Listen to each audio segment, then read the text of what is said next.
নমস্কাৰ এই মুহূৰ্তত এটা ব্ৰেকিং নিউজ লৈ আহিছো জাপানৰ প্ৰধানমন্ত্ৰী পদৰ আনুষ্ঠানিক ঘোষণা হ'ল আৰু ইয়োশিহিডে সুগা হ'ল জাপানৰ নতুন প্ৰধানমন্ত্ৰী আমি এই মুহূৰ্তত জনাই আছো জাপানৰ প্ৰধানমন্ত্ৰী পদৰ আনুষ্ঠানিক ঘোষণা হৈছে আৰু ইয়োশিহিডে সুগা হৈছে জাপানৰ নতুন প্ৰধানমন্ত্ৰী সোমবাৰে এলডিপিৰ সভাপতি ৰূপে নিৰ্বাচিত হৈছিল সুগা আৰু আগষ্টত পদত্যাগ কৰিছিল পূৰ্বৰ প্ৰধানমন্ত্ৰী শিনজো আবে দীৰ্ঘ সময় ধৰি জাপানৰ মুখ্য কেবিনেট সচিব ৰূপে কাৰ্যনিৰ্বাহ কৰিছিল সুগাই আৰু ইয়োশিহিডে আছিল শিনজো আবেৰ সোঁহাত স্বৰূপ আমি এই মুহূৰ্তত এটা গুৰুত্বপূৰ্ণ খবৰ জনাই আছো জাপানৰ প্ৰধানমন্ত্ৰী পদৰ আনুষ্ঠানিক ঘোষণা হৈছে আৰু ইয়োশিহিডে সুগা হ'ল জাপানৰ নতুন প্ৰধানমন্ত্ৰী আৰু সোমবাৰে এলডিপিৰ সভাপতি ৰূপে নিৰ্বাচিত হৈছিল সুগা আৰু আগষ্টত পদত্যাগ কৰিছিল পূৰ্বৰ প্ৰধানমন্ত্ৰী শিনজো আবে আৰু ইয়োশিহিডে আছিল শিনজো আবেৰ সোঁহাত স্বৰূপ উল্লেখ্য যে আগষ্টত গুৰুতৰভাৱে অসুস্থ হৈছিল প্ৰধানমন্ত্ৰী শিনজো আবে তাৰ পাছত পদত্যাগ কৰিছিল আৰু শেহতীয়াকৈ আজিৰ দিনটোত আনুষ্ঠানিকভাৱে ঘোষণা হৈছে জাপানৰ প্ৰধানমন্ত্ৰীৰ নাম ইয়োশিহিডে জাপানৰ নতুন প্ৰধানমন্ত্ৰী ৰূপে নিৰ্বাচিত হৈছে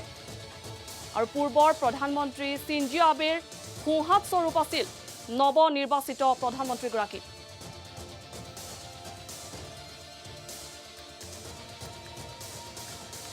আৰু উল্লেখ্য যে অতি সাধাৰণ পৰিয়ালৰ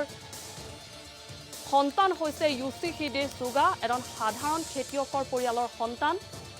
ষ্ট্ৰবেৰীৰ খেতি কৰি পৰিয়াল পোহপাল দিছিল সুগাৰ পিতৃয়ে হাইস্কুলৰ দেউনা পাৰ হোৱাৰ পাছত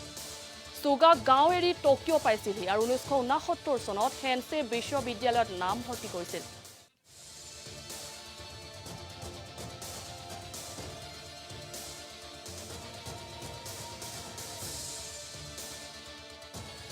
খৰচ যোগাৰ কৰিবলৈ কষ্ট কৰিবলগীয়া হৈছিল সুগাই আৰু কেতিয়াবা কাৰ্ডবোৰ্ডৰ কোম্পানীত সাধাৰণ শ্ৰমিক ৰূপেও কাম কৰি পঢ়াৰ খৰচ উলিয়াইছিল সুগাই কেৱল ইমানেই নহয় মাছৰ বজাৰতো কাম কৰিছিল সুগাই স্নাতক ডিগ্ৰী লোৱাৰ পাছত সুগা কিছু পৰিমাণে আকৰ্ষিত হৈছিল ৰাজনীতিৰ প্ৰতি 1987 চনত সুগাই উকুৱাহামৰ নগৰ নিগমৰ নিৰ্বাচনত অংশগ্ৰহণ কৰিছিল আৰু কিন্তু তেতিয়ালৈ ৰাজনীতিৰ কোনো অভিজ্ঞতা নাছিল সুগাৰ কিন্তু হেয়া হলেও সুগাই প্ৰতিটো দিনত উকুৱাহামৰ 300টা ঘৰ পৰিয়ালৰ ওচৰলৈ গৈছিল ভোট বিচাৰি আৰু এনেদৰে মুঠ 30,000 ঘৰত অকলে নিৰ্বাচনী প্ৰচাৰ চলাইছিল সুগাই ইয়াৰ পাছতে বিখ্যাত হৈ পৰিছিল সুগা জাপানৰ ৰাজনীতিত এটা জনপ্ৰিয় নাম হৈ পৰিল সুগা আৰু গেম চেঞ্চাৰ হিচাপে চিহ্নিত হৈছিল খেতিয়ক পুত্ৰ সুগা সুগাৰ ৰাজনীতিৰ কোনো গডফাদাৰ নাই সুগা জাপানৰ ৰাজনীতিৰ সেলফ মেড মেন হিচাপে পৰিচিত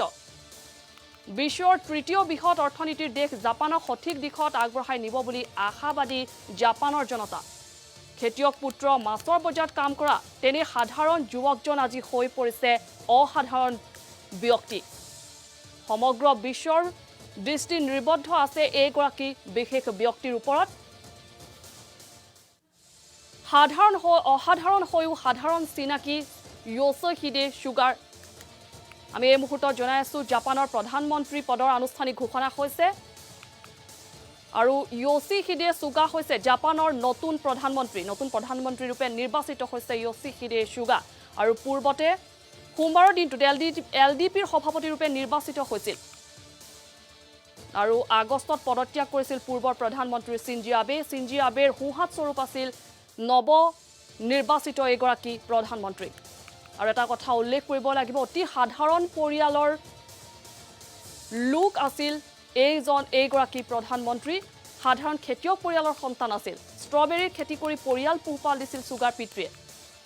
আৰু হাইস্কুলৰ দেউনা পাৰ হোৱাৰ পাছতে তেওঁ নিজৰ গাঁও এৰি টকিঅ' আহি পাইছিল আৰু 1969 চনত হেনছে বিশ্ববিদ্যালয়ত নাম ভৰ্তি কৰিছিল নিজেই নিজৰ পঢ়াৰ খৰচ উলিয়াইছিল সুগাই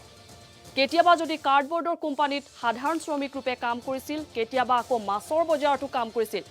আৰু সেইজন ব্যক্তি আজি নিৰ্বাচিত হৈছে জাপানৰ প্ৰধানমন্ত্ৰী ৰূপে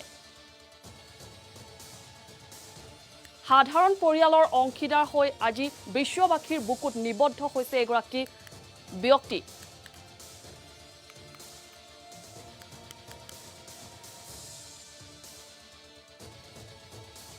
আমি এই মুহূৰ্তত জনাই আছো এটা অতি গুৰুত্বপূৰ্ণ খবৰ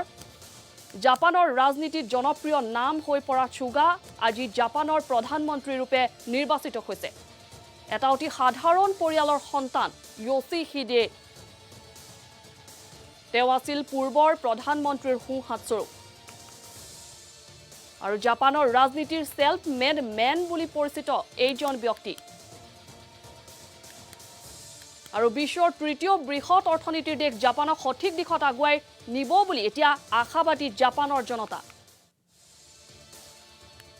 খেতিয়ক পুত্ৰ মাছৰ বজাৰত কাম কৰা সেই সাধাৰণ যুৱকজন আজি হৈছে জাপানৰ প্ৰধানমন্ত্ৰী